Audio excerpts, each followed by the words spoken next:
Okay, so we are recording, so wanting to again just welcome everybody in and thank you for being here to share your time with us tonight and to learn together about Vespa Mandarina with Paul van Westendorp, who is joining Hives for Humanity tonight to share his knowledge and his work and to open up to conversations too from all of us and questions from all of us around this insect. Hives for Humanity is a nonprofit society, and we were founded in 2012. We actually have a number of our members on the call tonight at our home base. So special shout outs and hellos to the crew of beekeepers who keep Hives for Humanity's 19 therapeutic apiaries and community gardens in the downtown east side of Vancouver. All of this work that we are doing in the downtown east side in Vancouver and that we're hosting tonight is on unceded land of the Musqueam and Squamish and Tsleil-Waututh. And as we start to kind of come into circle this evening around this topic, wanting to start by just like pausing and remembering that and thinking about what that means for all of us. The honeybees that we work with at the center of our programming are not from here either. Neither Vespa Mandarina, but always an opportunity to learn and to grow and to think about what all of that means as some of us are guests and visitors and others have been here for much longer. So I will keep people on mute, but please do ask questions in the chat as we go through the presentation and we can bring those up at the end. Paul's going to present for about 30 minutes. He has a PowerPoint and then we'll open it up. Yeah, and I just wanted to do the thing of thinking for a minute about what it might be like if we were gathering. Usually, this pandemic aside, we would be gathering in circle in one of our apiaries to welcome guest facilitators. Paul has facilitated for us at the Hastings Urban Farm in the past and the Hastings Folk Garden too, I believe. So we always start with a circle where we introduce ourselves and think about our place in the land. And we do that through gathering around the smoker, which is the beekeeper's tool that we use, and adding some of the plants that we have grown, both as medicine for people and as medicine and food for pollinators into our smoker. And I love this ritual. It always grounds us, and it's a great place to start. So wanting to do a bit of virtual smoker building and grounding, and yeah, just to move right into thanking Paul for being here. Paul, this was a shot I found of you online and talking about connection, I think, and listening to bees was the first line. But such a pleasure to know you and have your support in our work. Paul is actually one of our board members as well at Hives for Humanity, as well as of course being our provincial apiculturist. And a slightly less welcoming photo, but one to pass it over to you with, Paul. Vespa Mandarina. Thank you. Look at this phenomenal picture of this face of a mandarinia. What an adaptation to the environment in which it evolved over millions of years. It's a fascinating insect, actually. While Sarah was making this introduction, I was kind of on the right side looking at some of the images of people. Fascinating to see what people do, thinking that they are privately doing whatever they're doing. One is eating something out of an ice cream bucket, and somebody else is appearing to be in with a bee veil on. It seems to be pretty dangerous territory. I recognize a fair number of faces out there, Ihor, and on it goes, quite a few people. And there are some people that claim to be there, but I just see a nice image of a living room. So it's all very interesting. But then every beekeeping meeting is interesting, it seems. That always attracts a lot of interesting folks. In any event, I was going to be talking, or I've been asked to be talking about this hot topic called the Asian giant hornet. And I will try to activate the PowerPoint presentation, and some of you may have seen this already. And I do not know what you can see right now. Do you see my screen with the... Not yet. Okay, let me just go back in. Hold on. Oh dear, that is always an issue here, how to... Always learning as we go. It's okay. There are people on. joining late, so we can welcome them in. I will try to find a screen share. How do I do this again? I've had this problem before. You have the bar up, Paul, that has like all the options on it, or that says more with 3 little dots. Oh dear, dear, dear. Oh, hold on. Oh, hold on. See, I thought that I was so superbly prepared. Oops.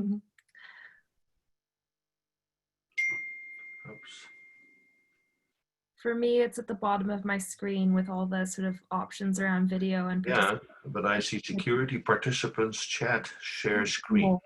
Do you see more? Oh, share screen? Yeah, if you can. Ah, here it is. Thank you. Yeah. Yeah, that's it. Can you see this? Yeah, all right. Okay, now I will go into the full screen and you can see this as well, I trust. Yes, that looks great. Okay. All right. Mandarinia. And actually, some of you may have observed already that I have misspelled it. This should be the Asian giant hornet rather than the giant Asian hornet. Okay. Now, before we go further, I would like to show you here this second slide. And as you can see why this issue is so terribly confusing. On the left side, you have there a column with names that are common names used to describe these hornets. And look at how similar all these names are, from an Asian giant hornet to an Asian hornet, Asian predatory wasp, black-bellied hornet, black-tailed hornet, and on it goes.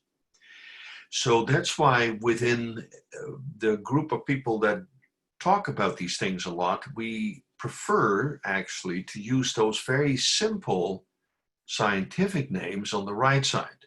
So when we talk about the Asian giant hornet, well, it is the topic, so that's why we use this term all the time, but generally it is called Vespa mandarinia. And some people actually have suggested, even in the scientific community, to rename this to be the Mandarin hornet. Then it is quite clear what we're talking about. This has not been officially accepted yet, but there is some energy that is going in that direction. A sister species of Vespa mandarinia is called the Vespa soror. DNA, it's very closely related in terms of genetics. And then further down, you will see there Velutina, and I will refer to all those in the light green color during my presentation. The remainder down below, we don't talk about it too much, or at all actually. And there are about another 10 or so different species within the genus Vespa. And Vespa really evolved on the Asian continent, in Eastern Asia. That's where really the vast majority of these species exist. Okay. Oops. I have to. This is just merely a visual, an example of what these things look like. And as you can see, in proportion to the size, these are very formidable, intimidating insects. They are big. And this photograph is not nearly as intimidating as some other photographs that we have, because one of the key features of this, the physical features, is its unusually oversized head. And from above, this head is like a shield, like a plate.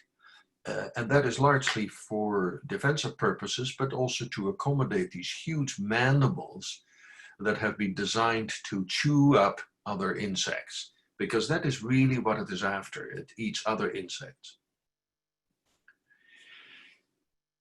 Vespa mandarinia has never been detected in North America until August and September of last year on Vancouver Island, when an observant beekeeper by the name of John Duffy alerted us to the fact that he had found a couple of unusually large insects in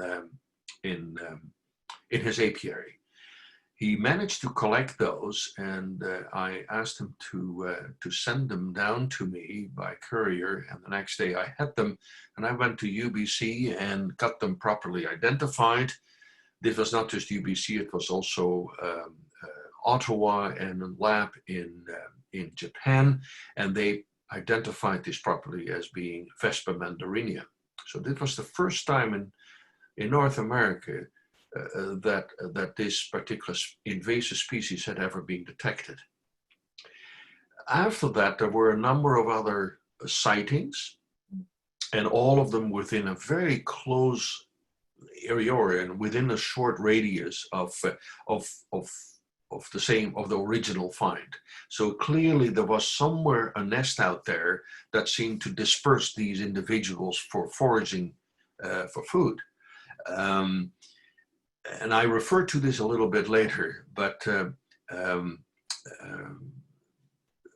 I pleaded with and requested the involvement of Nanaimo beekeepers to participate in the search of these hornets and also the nest, of course, and they responded with a remarkable degree of gusto and perhaps naivety, I don't know, but certainly with a lot of enthusiasm.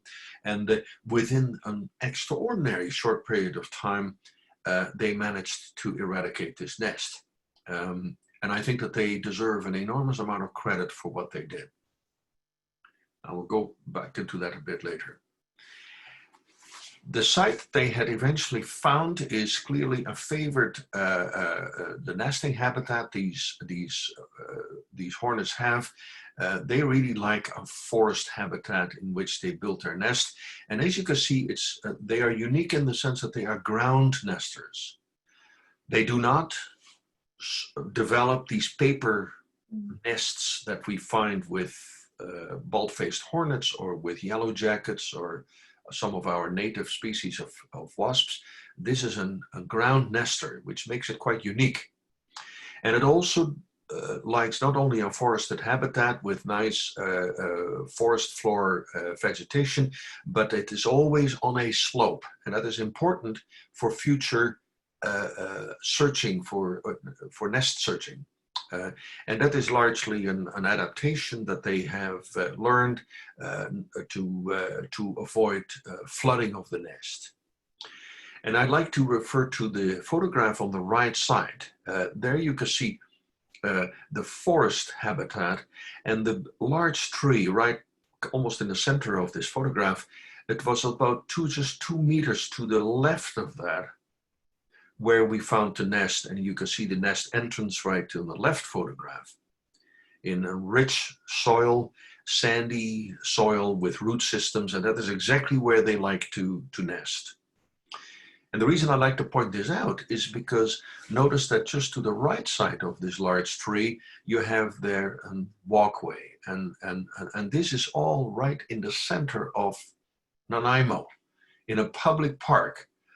And while I was there with the beekeepers, or with the core group that eliminated the nest the very night before I was there, while we were standing out there, 4 men talking about this nest, there were some people that came walking by on this path.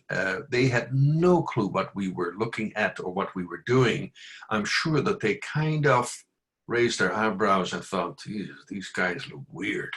They're looking and staring at vegetation, and I wonder what they're up to. The point is that it highlights the potential exposure of the public to these hornets when they have a nest in the ground, so close to a public pathway. That's the message that I like to convey out here. The nest was totally dug out, and as you can see, it was the procedure that the beekeepers used. This particular group of beekeepers was they used carbon dioxide. It is a fire retardant. You can get that in that formulation, and that was used. And in the evening, these beekeepers got together and they blasted the entrance with this CO2, which causes a replacement of the gas. The oxygen is replaced with CO2, so the individuals are all grasping for air. And because of the temperature difference, they kind of all became instantly stunned, or not frozen, but stunned, and were immobile for a short time. The beekeepers then used shovels to dig out the nest and throw all the individuals that were temporarily stunned as quickly as they could into a container with methanol or with windshield wiper fluid. So there was a two-step approach. And the reason that that was done, I learned later, was the wish to collect all these specimens without chemical contamination, with using insecticides or something else, which was a very noble process that they undertook. You will hear later that the way we will approach it in the future will be a bit different. But this was to the benefit of many of us, because they collected approximately 200 individuals plus the queen. And some drones were confirmed, but no virgin queens were identified. Much of all these individuals were collected and frozen, and some of them ended up in Abbotsford at the health center, and much of my supply of about 30 or 40 of those specimens ended up in different labs across Canada for further research. So this was a great success, and I'd like to draw your attention to the photograph. Here you have this comb that is in paper material, of course, some dead hornets were placed on top of it to show you what the size of these things are. And you will see at the top out there a number of larvae that were actually still alive when I took these photographs. The ones in the middle, of course, are two pupal stages of these hornets. So there, and down and below you have there a ruler to indicate the relative size. I mean, this is just remarkable when you see that in person, the sheer size of the cells. That is just massive. You talk about something completely alien to honeybees and to beekeepers. Quite interesting. So after the eradication had taken place, everybody it got quiet again, although there were a few stragglers in Nanaimo, and all of those stragglers that were found in the subsequent days were in the same area, and they were considered to be part of that same nest, and they were basically, well, going to die as a result of the declining temperatures and the lack of food and everything else.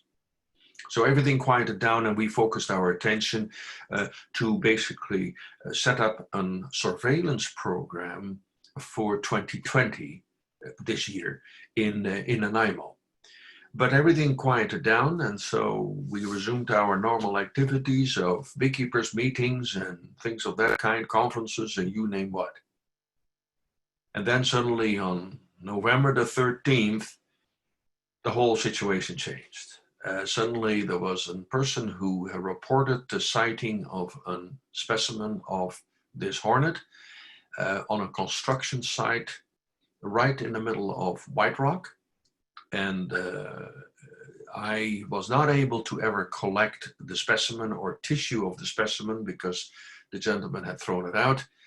However, the photographic evidence was so unique because it was on a construction site. I was able to go there a couple of days later and verified the accuracy and the location of where this hornet had been sighted. This was quite unnerving because we thought, well, in November, by that time, these things are not supposed to be around. And well, first of all, they were not supposed to be around in White Rock. in the first place. But even so, we didn't expect them to be active at such a late stage in the season.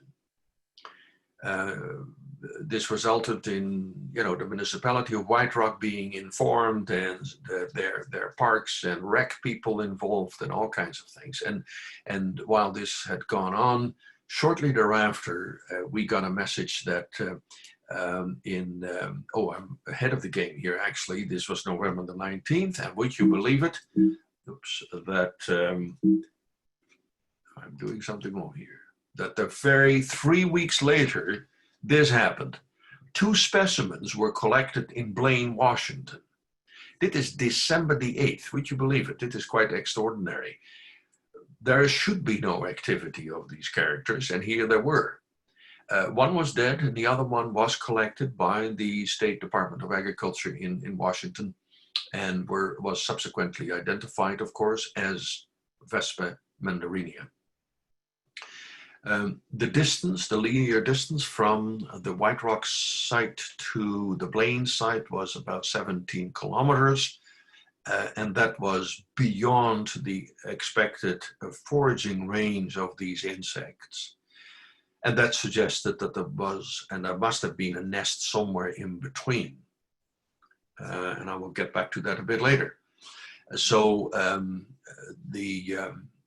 eventually a tissue from this particular specimen, from the Blaine specimen, as well as the ones that I had in store from Nanaimo, those tissues were submitted to a lab in Japan where they did sequencing and to determine any of the unique features that these respective specimens would offer. And it turned out, or it was believed, that the specimen from Blaine had a South Korean origin, while the one that came from Nanaimo had a Japanese origin. Now, I have to be careful because it would suggest almost as if they are, proven to be of totally different origins. There seems to be, the research seems to be rather weak, you might say, and there is not still a very clear understanding about the true distribution of the different types, if you will, among these, among the species mandarinia. So it could well be that there is quite a bit of overlap.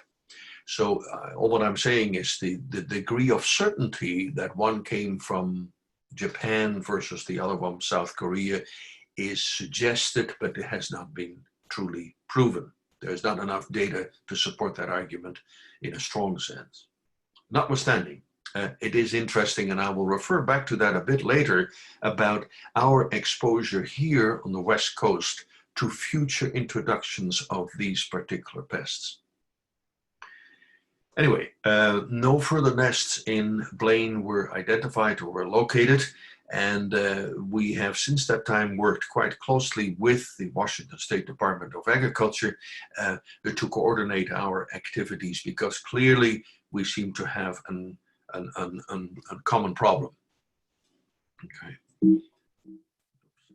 Oh dear, whatever. Okay. Here we have a map, and that is kind of rough. I didn't have the best software available at the time, but here you can see the, and I hope you can see my cursor move about. Here you have the White Rock find, and then here in Blaine, just east of Blaine, and these crosses are very approximate, they are not precise, but just east of Blaine, there were these 2 specimens found. And then just west and south of Blaine, another find was made in early this year. And then much later, more recently, another one down south in Custer, which is farther towards Bellingham. In May of this year, we got a report in of somebody who backed up with a photograph, and sure enough, this was an individual, a specimen of Vespa mandarinia, which had been subjected to some serious physical violence, and as a result, part of this body of this specimen was no longer in good shape, but fortunately the abdomen was still in good shape. That allowed for dissection at a later stage. But this was just south of Langley. And so the total distance from White Rock to Langley would be about 20 kilometers. And again, 22 kilometers, somewhere in there, it doesn't matter. It means that it's again outside of the normal foraging range of these insects. So something must be out there in between. Well, why are we not doing that? Sorry. Oh, why not? So what is the worry about this? Well, first of all, you have to see it, and I think that not enough attention is given to this and the recognition of this insect. This is and I'm saying this particularly in reference to the sensational nonsense that came from the United States when an article appeared in the New York Times in which it was described and titled to be murder hornets. And right after this article appeared, we were inundated with phone calls and with reports and all kinds of nonsense. And I should say this was not exclusive to us, but our friends in Washington State had the same problem. We were spending 1 or 2 weeks nonstop talking to media about the fact that, you know, this is not an appropriate title to an insect that behaves very differently, because the US media had concocted this idea with this murder hornet title as if there were hordes of those hornets roaming the countryside looking for potential victims to be stung. I mean, this was truly a Hollywood image, and it is not the way it works. This particular insect is an apex predator, and it means that it is really on the top of the pyramid, the insect food chain, if you will. There is not really any other insect that feasts on the Asian giant hornet. But any apex predator in any ecosystem, whether that is the Asian giant hornet or it is the orca in the ocean or the polar bear in the Arctic, yes, they may be very fierce and dangerous when provoked. There are only very, very few of them around. And I think that's important because that has a reflection also on our surveillance. So even if those hornets will establish themselves here on the West Coast, even under the best and ideal circumstances, there will never be many of them around. There will only be a few of them around. Okay. They are also identified or classified as a very serious predator of honeybees. If we assess it strictly on the basis of its climatic adaptability, it is expected that this particular pest can adapt very readily to our climatic conditions. So at this point in time, while we are concerned about the eventual impact that these hornets may have on honeybee colonies and on beekeepers, our prime concern this time is that they pose a public health risk if they establish themselves out here. So our focus is right now is totally based on eradication. That's really our mission in life, to address these two concerns, the public health issue and the potential to our beehive colonies. And to give that some reverence as to why that is important, it is worthwhile to see out here that in Japan, there are still every year a few dozen human fatalities as a result of stinging incidences with these hornets. And in all of those cases, it is always the result of nest disturbance. These hornets do not really bother us when they're on their own, when they are just foraging and seeking food sources. They will avoid us. It is only when they get into the if their nest is disturbed, that they come out in larger numbers, and then they will deal with the perceived threat, whether that is a human being or it is wildlife or cattle or your pet, your dog that sniffs inside the entrance and gets all these hornets riled up, and then you have a problem. The issue is, of course, as we know, not to dramatize it too much, but because it is a dagger stinging apparatus rather than a barbed stinger, these insects can sting repeatedly, and their venom contains a peptide or an enzyme that causes tissue necrosis, and as a result, when you get stung, the tissue starts to dissolve a little bit, and it causes bleeding and potential infection afterwards. So it's a very unpleasant experience to go through. Here you have a good example of what that looks like close up, and its most noticeable feature, apart from its sheer size, is its head. It has this huge shield-shaped head, and that was designed, of course, to accommodate these giant mandibles that are underneath it, which in turn are used for chewing on large insects, because that is really what these hornets do. They are not really interested in too many other things except eating other insects. Their wingspan can be as large as 5 to 7 centimeters, and that is why they just about rival that of the smallest species of hummingbirds here in British Columbia, the calliope. So when they fly, they have a deep humming sound rather than a high-pitched sound that we are accustomed to with our sweet honeybees or our yellow jackets or things like this. So it's a very interesting and formidable insect. So what happened in 2020?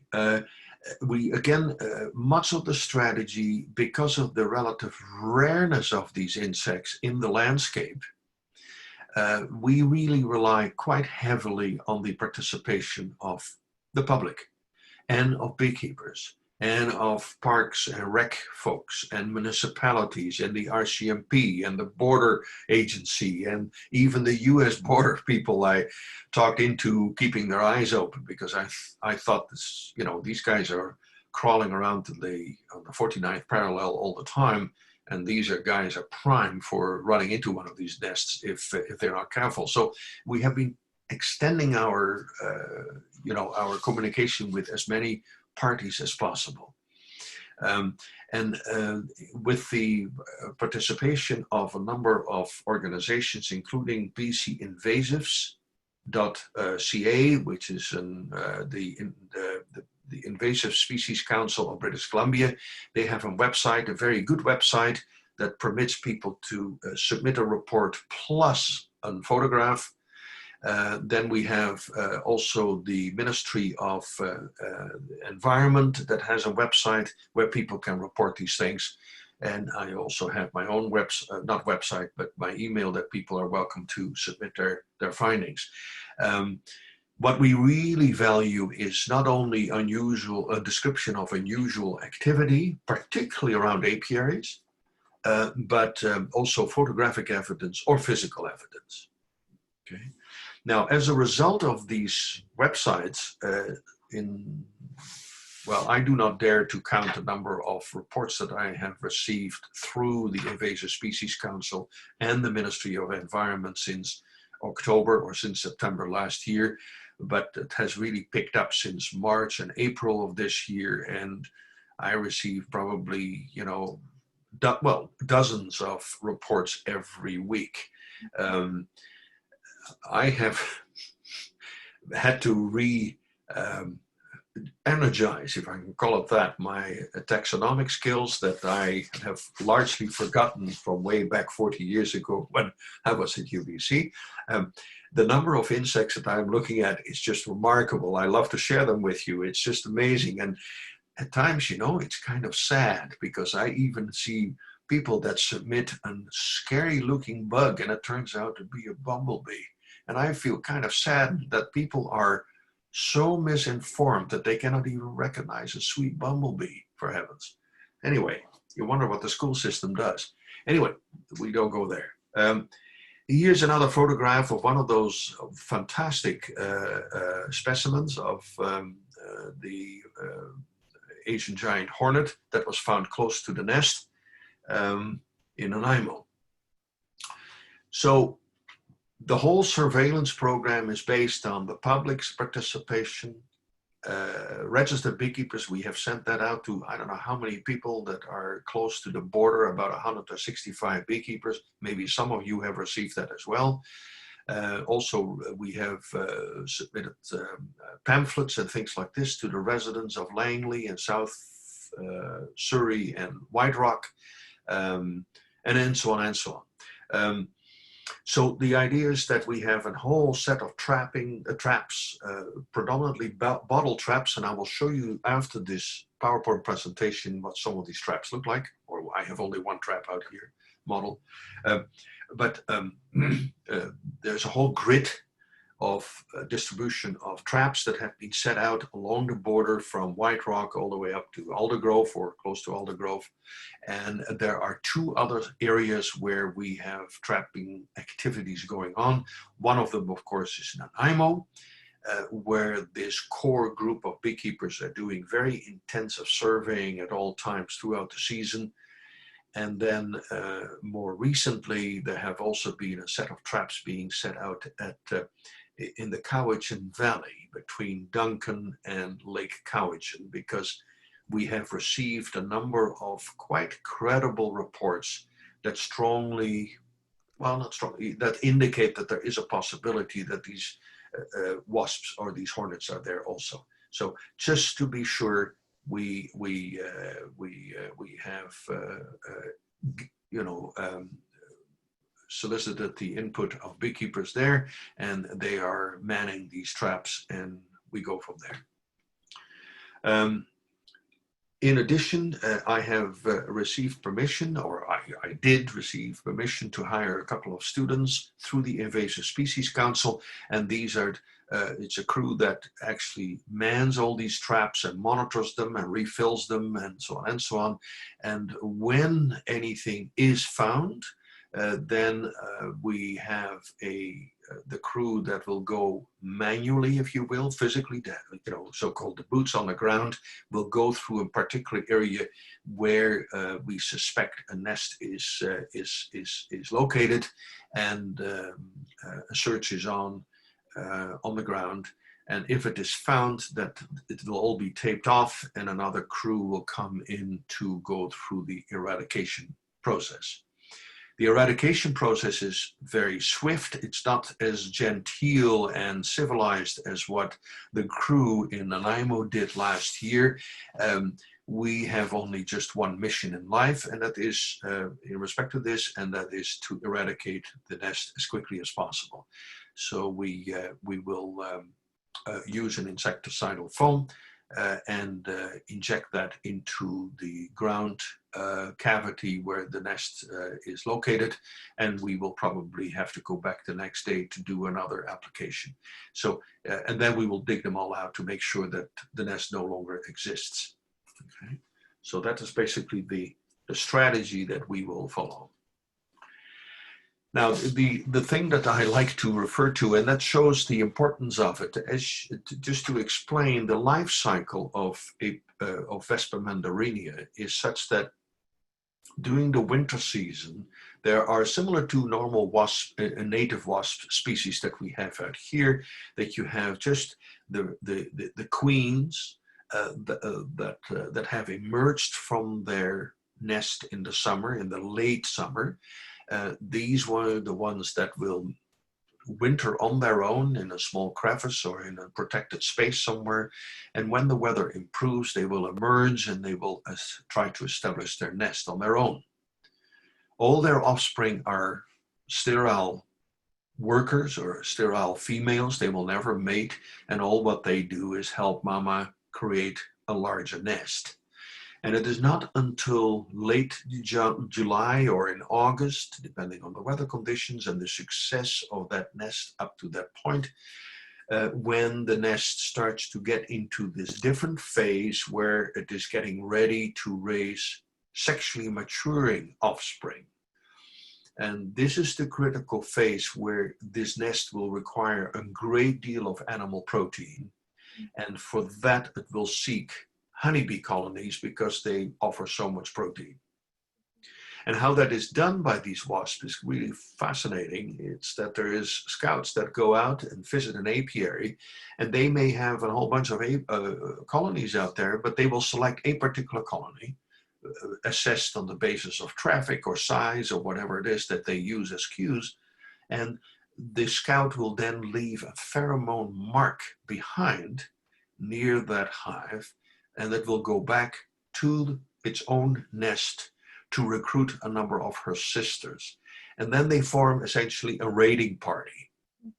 It sounds so medieval, like you wouldn't believe it, but this is the way it goes. They go out there like maybe a dozen of those raiding hornets, and they will sit at the entrance of the colony or the hive, and they will just start to chew and bite and decapitate and dismember honeybees that will emerge, and eventually they create a massive panic, and they can kill thousands of these over a span of an hour or so until they overwhelm the resistance of the nest, and they will go into the hive and will pull out the bee brood that they will then carry to their own nest and feed to their young ones, to their brood. And it is that animal protein enrichment that enables this brood to develop into individuals that will sexually mature eventually. Now, word has it that the males and the females that will emerge from this brood, that the virgin queens essentially, are often not particularly receptive to the amorous advances of the drones. So it turns out that quite a few of these virgin queens will remain virgin queens, trying to winter winter on their own without ever having a chance to establish a nest on their own, because they're not mated. In any event, I'm listing here this business about partners and collaborators, and I think it's worth mentioning, because when all this stuff erupted in late August and early September last year, I was instructed by my superiors to, well, because it was a serious issue, I had to consult, and I probably missed a few items out here, but let's just forget those. I had to consult with the Ministry of Environment. I had to consult with the Ministry of Forest, Lands and Natural Resources, with CFAA, the federal government, the Ministry of Health, the city of Nanaimo, and on and on and on it goes. And you know exactly what happens when you have a multi-ministerial, multi-government level of organization, that the first thing they do is they form a committee, and then the committee has to write a report, and from a report you will have to have the need for a sub-report and a subcommittee, and on it goes. And I panicked. I admit, I was getting under so much pressure that I thought, if we fiddle and fuddle forever, that hornet's nest, or this nest, is going to produce its sexually reproductive females, and then we were up the creek. So I got in touch with the local beekeeping community in Nanaimo, which I knew was a very cohesive and very organized group of beekeepers. And I must say they deserve all the credit in the world, because they took this on with a gusto and enthusiasm that was quite remarkable. They didn't waste time of forming committees. They went out there, and on the basis of the information that we collected of the various locations where hornets were found, were sighted, they extrapolated that to say, you know what, it must be in this particular geographic area. No, they formed a group to walk through the forest, and sure enough, within that was miraculous, in the shortest period of time, they found this nest, and then they took it upon themselves to eradicate it. I cannot give them enough credit and recognition for what they did.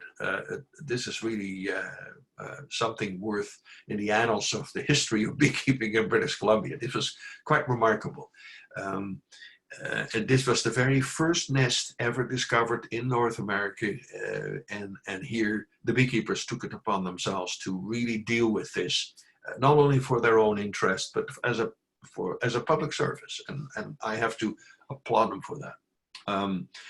Now, since that time, this committee that was initially forced upon me kind of was shoveled off to the side. It's not that we do not consult with other parties, we do, except the core group is basically a very small one, very reactive in order to address the local issues of the 3 sites or the 3 areas that are currently being monitored for these hornets. So now, there has also been quite a bit of discussion about, well, how much exposure do we have here in Western North America to these particular invasive species? And I like to refer to a particular incident that happened in May of 2019 when there was a lot of public media attention given to the discovery of a huge wasp, and that is this one here photographed. I'm sorry that it is not entirely in focus, but this one is much larger still than the large worker hornets that we have dealt with so far. And it is a queen, and this was sent to UBC for identification, and with consultations in Japan, it was identified initially as a Vespa ducalis, and that proved to be wrong, and eventually it was reclassified, if you will, as being Vespa soror. Vespa soror is the sister species to Vespa mandarinia, and that soror has a distribution that is a little bit farther south than mandarinia. Mandarinia is on the eastern seaboard of Asia, extending into Japan and the Korean peninsula and the northern part of China, maritime China. While soror is further south towards Taiwan and Hong Kong and in these parts. Okay. I'm only saying that this was a separate and a completely independent introduction that occurred earlier. I'm not saying when, but it was discovered on May 2019. And it was a queen, so it did not have the ability to establish a nest. Now, I like to refer very briefly to Velutina. Velutina is another Asian wasp or hornet species that was originally introduced in Bordeaux in France in 2004. And this is not a ground nesters like Vespa mandarinia and Vespa soror, but this is an above ground nester. And here you have a good example. I took this photograph on Java a few years ago in Indonesia. And it is a very widespread predatory wasp that is built huge nests. And in Europe, where it was introduced, there are nests that are, containing 3,000 to 5,000 individuals, huge nests. And they have very different predatory behavior towards honeybees. They basically hover in front of a hive and just nip and catch returning honeybee adults and kill them and take those adults back to the nest. So they really are focused on adult bees. And I'm only mentioning this is because Europe has since 2004 spent over 20 million euros, or about 28 million Canadian dollars, on trying to control it. And guess what?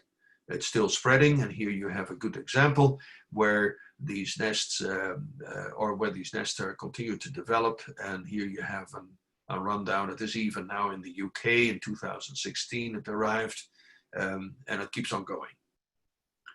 But it is a distinctly different insect.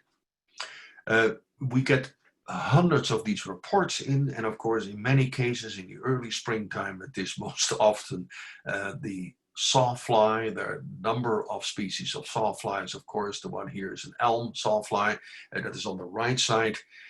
They have largely disappeared now because the season has moved on, and now we have not nothing, but a lot of reports coming in of the horntail. And as you can see, the horntail is marked not only by a very large body, a cylindrical body basically, but it has these two huge protrusions at its posterior, and these are ovipositors. They are not stinging apparatus, but it is to lay eggs in wood, and that is what it does. It's a totally harmless insect, but it looks hugely intimidating. So here, this is also an example where people get freaked out. This is a wide variety of a large family of wasps called the Scolidae, scolet wasps.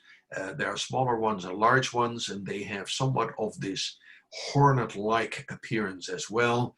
And people often get confused as to what they are. But I'll just use this as an example. This is the end of my presentation. So much, Paul. All right. I don't know how to get back into the screen of things, but well, we could leave it so that, oh, that's great. Yeah. Yeah, thank you. That was really a lot. I learned a lot, and really helpful to have some of the other things that are being sent to you, sadly, including bumblebees, which does make me sad too.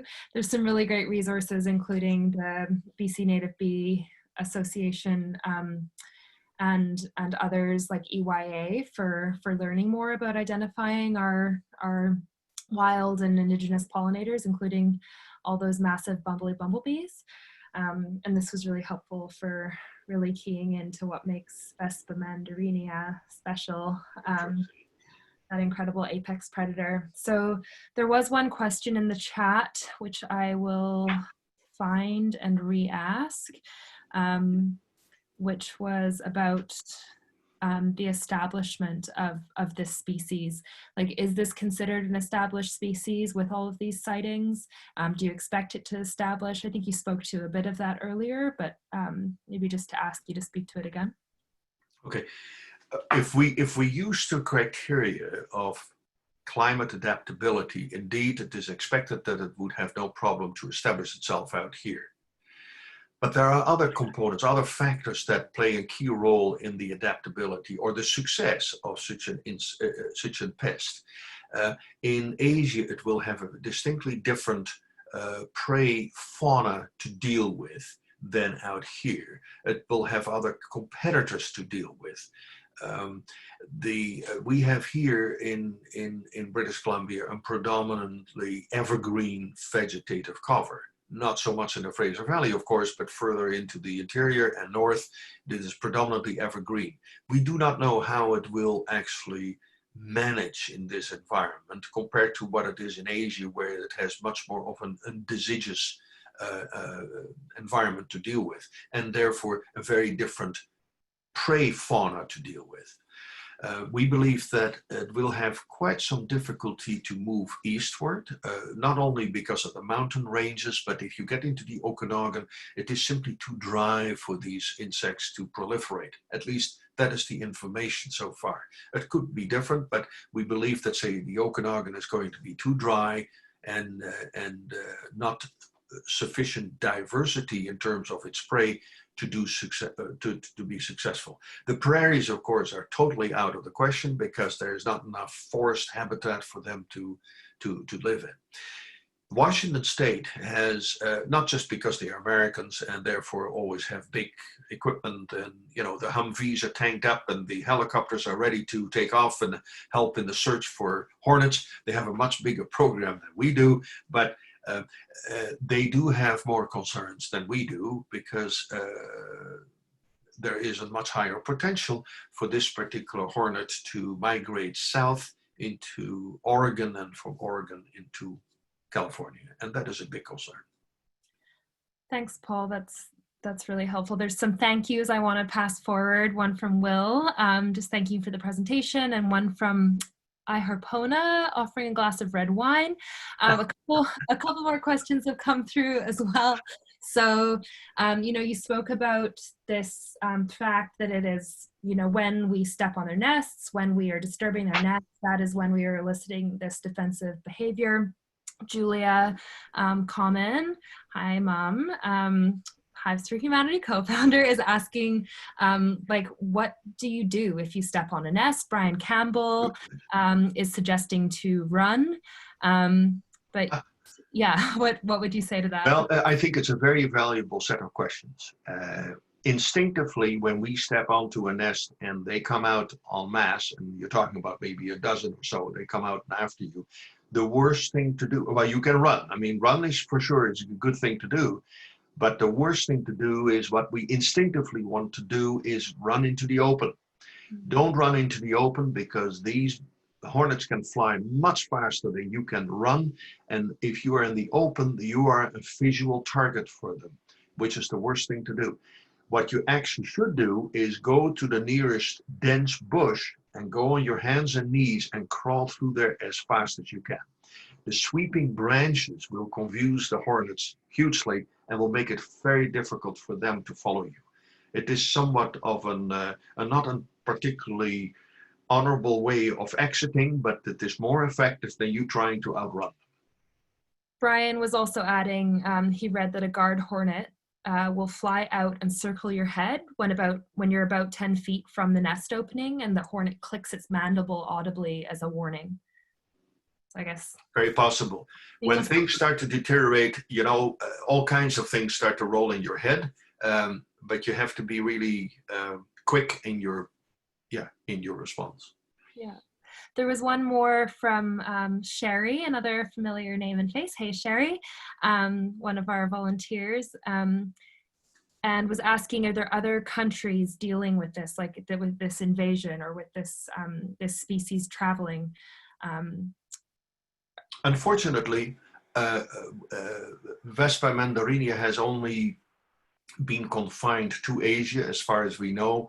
Other species, of course, found their way in Europe. So we are kind of relying on Korea, Japan, and China as to how they deal with these things. And it is somewhat regrettable to say that if I refer to Japan, particularly because they have had quite sophisticated efforts put into place to remedy this, but they have not been very successful.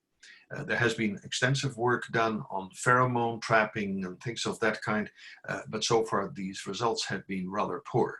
Now, I have to stress that in Japan, it's a very densely populated country, and therefore the conflict between man and beast, if you will, in the countryside is invariably much higher, the risk of that, than it is in the open spaces of Canada.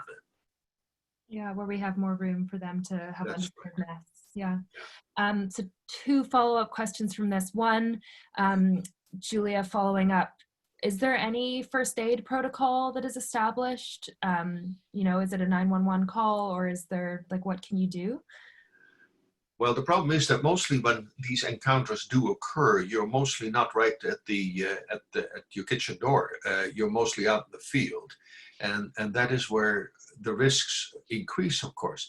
One of the things is, of course, apart from getting out of the way and getting away from these hornets, the worst thing in general, but that is not exclusive to these hornets, but is to all these stinging insects, including honeybees, is for people, particularly non-beekeepers, people that are not familiar with stinging insects to begin with, is that when you get stung, people tend to rub things on it or put ointments on it, even organic ointments, you name it, all kinds of nonsense.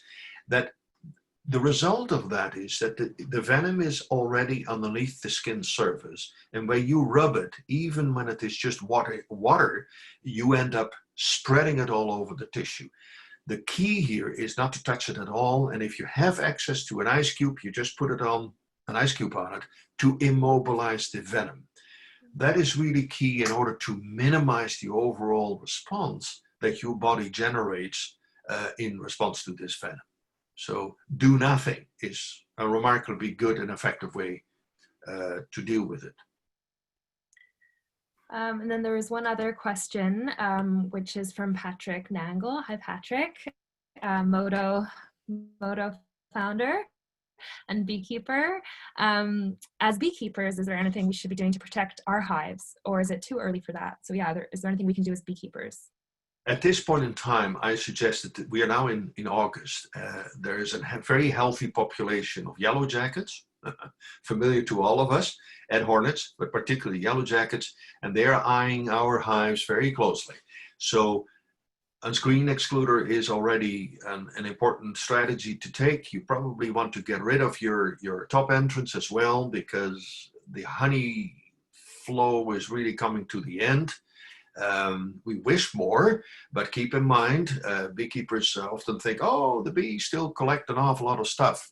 Yes, they do, but they also consume an awful lot of stuff. So the total net gain of a colony at this time is starting to decline, if not being negative already. In other words, you will not get more honey out of your colonies, very much more honey out of your colonies. So therefore, the necessity or the value of a top entrance is reduced. And as an extra measure of protection, you may want to discontinue the top entrance and rely on a reduced entrance at the bottom. Make sure that your colonies remain well populated. And when these hornets become more noticeable, I suppose by that time, beekeepers will have figured out fantastic screen accessories or things of that will minimize, not eliminate, but minimize the impact that these hornets will have on our bees. Mm-hmm. I have a lot of confidence in the beekeepers. I think that's well warranted, given the Nanaimo story, which was so wonderful to hear.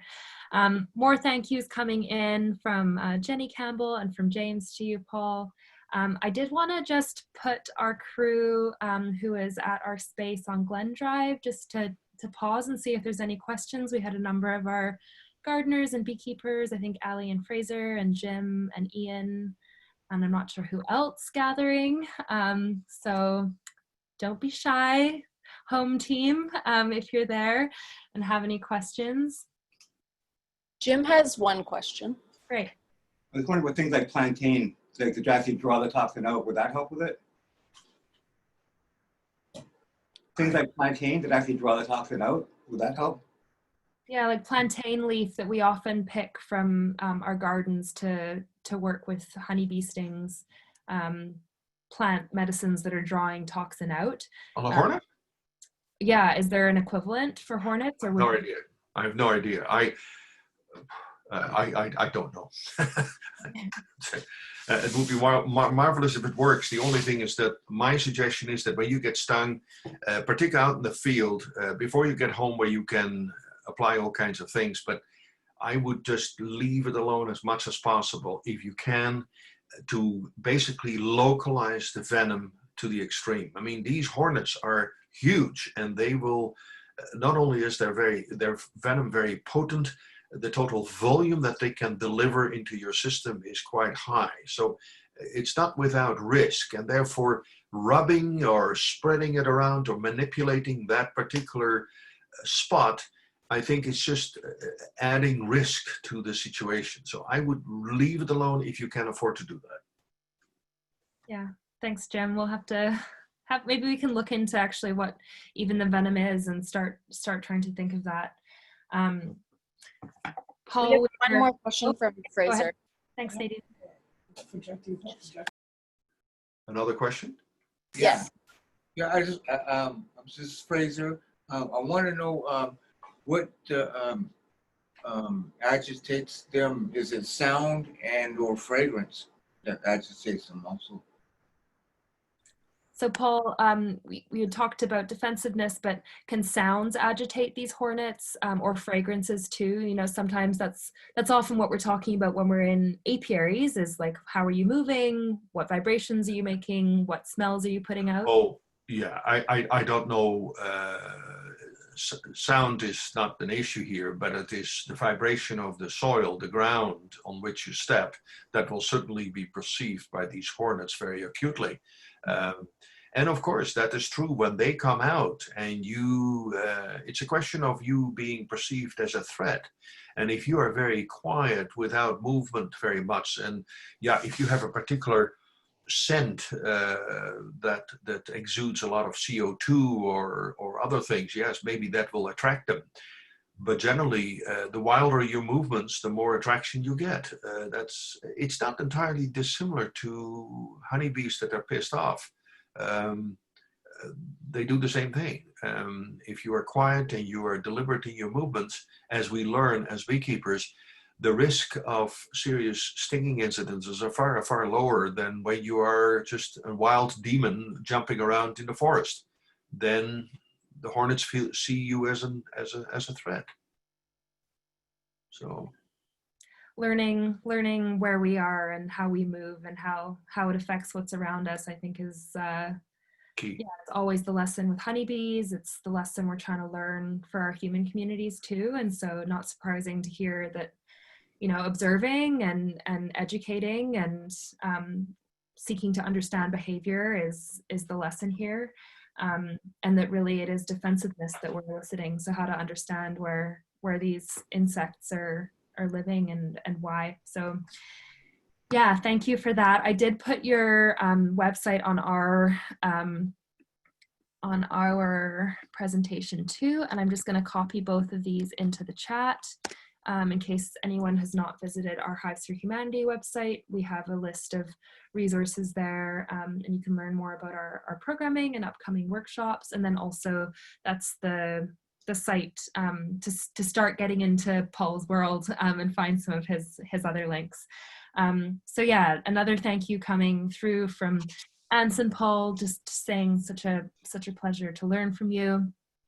And yeah, just wanting to thank you again for spending the time at the end of your day, and for making it possible for us to gather in this time where we're gathering differently, but coming together to learn together is such a pleasure. So thanks everyone tonight who's been on the call. We did record it, so I will post it.